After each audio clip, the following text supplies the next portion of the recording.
Hi guys, ito na naman po yung panibago nating video dito sa ating page tsaka sa YouTube. So tuturuan ko po kayo kung ipapakita ko po kung paano po ginagawa yung pull out sa money cake. Una sa lahat, syempre yung pera tsaka yung plastic. Yung size ng plastic is 3 by 10 inches po. Saktong kasyang-kasya lang po sa pera. Kasi pag yung width niya ay malaki, may excess sa gilid. Mas okay na may excess sa yung pahaba niya kasi natutupi yun. So yan, maglalagay na tayo sa plastic ng mga pera. Ganyan lang po.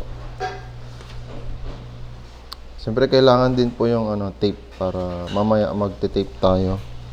Ayan. Ipa-plastic lang natin lahat yan, yung pera. Pag ang gusto ng client ay mas mahaba, pa-change tayo ng maraming paper bills like 20 pesos, 50 pesos. Mas maraming 100 kaysa sa 500 tsaka 1,000. Pero dahil 20,000 yung pinaplastic ko, mga 500 lang yung mga pinasuklian natin. Meron siguro mga 8 500 tsaka lahat na 1,000.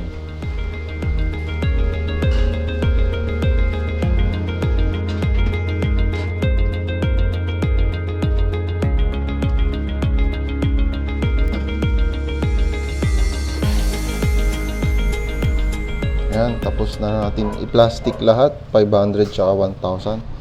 Sunod naman natin gagawin ay ito. Iti-tape natin siya, pagdudugtungin natin lahat. Pero mauna yung mga 500.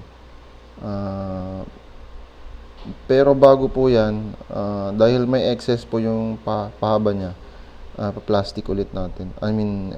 Iti-tape ulit natin yung mga dulo. Ganyan lang po. Yan, kung saan lumalabas, yung may butas, tutupi po natin yan. Yan.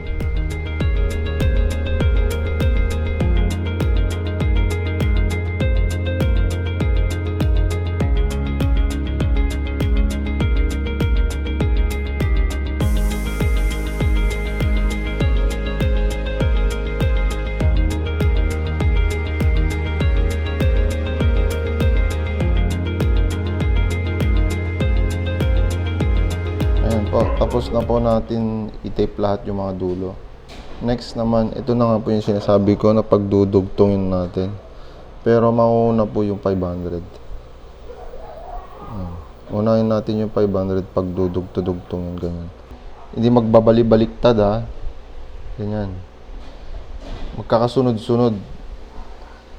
Para maayos yung paghila pag lumabas. Susundin lang nyo yung nasa sa video.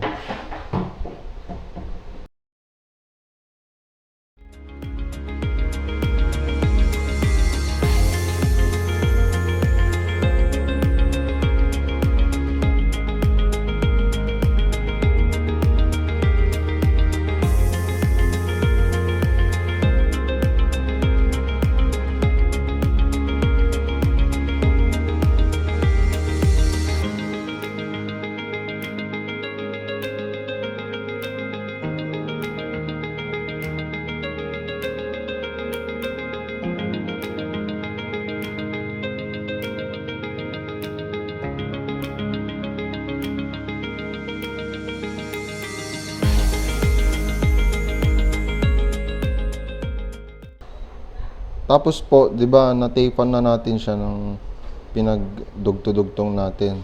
Ibabaliktad nyo po yung para tapean naman natin sa kabila. Okay po. Sa kabila naman natin tapean. Ayan. Same process lang po ng pagti-tape. Dapat po ay hindi sosobra yung tape dahil baka dumikit sa plastic. Yan, binaliktad ko, natitape ko ulit sa kabila.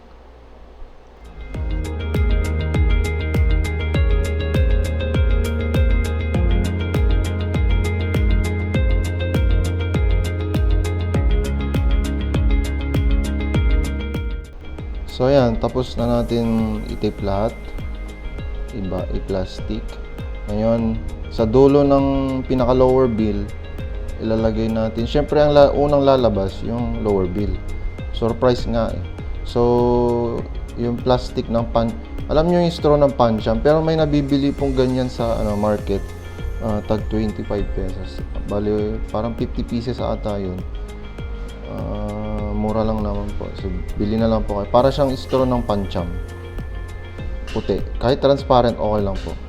Ayan, iti-tape natin yung straw ng puti sa dulo.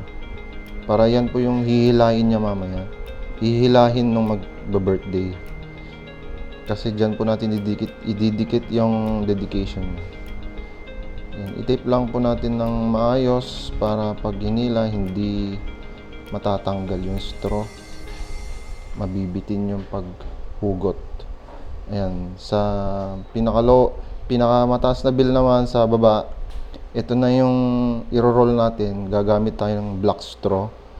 Alam niyo yung straw ng ng milk tea, pwede po 'yun. Pero may nabibili po sa market na 1 kilo, 180 pesos. So, marami po kasi nagpapagawa ng money pull out, kaya marami po akong binibiling straw na ganyan, yung black. Pwede rin po siya dowel sa cake, pero yan, ginamit ko po siya sa money pull out. Yan, roll lang natin ng roll hanggang matapos po yan, hanggang dun sa dulo ng puting plastic. Kung nakikita nyo po, may tinutusok po akong tinutusok ko yung plastic kasi minsan nagbabubbles siya. So para hindi tumaba masyado yung plastic, kailangan natin tusukin. Ayan, sundan nyo lang yung nasa video.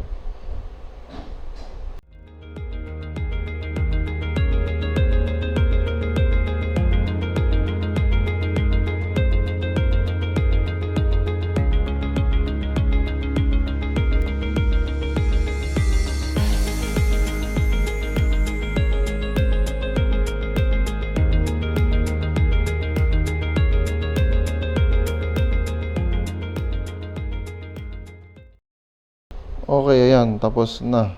Na-roll na natin, no? So, ayan, lagyan lang natin ng tape dyan para hindi mag-loose ulit.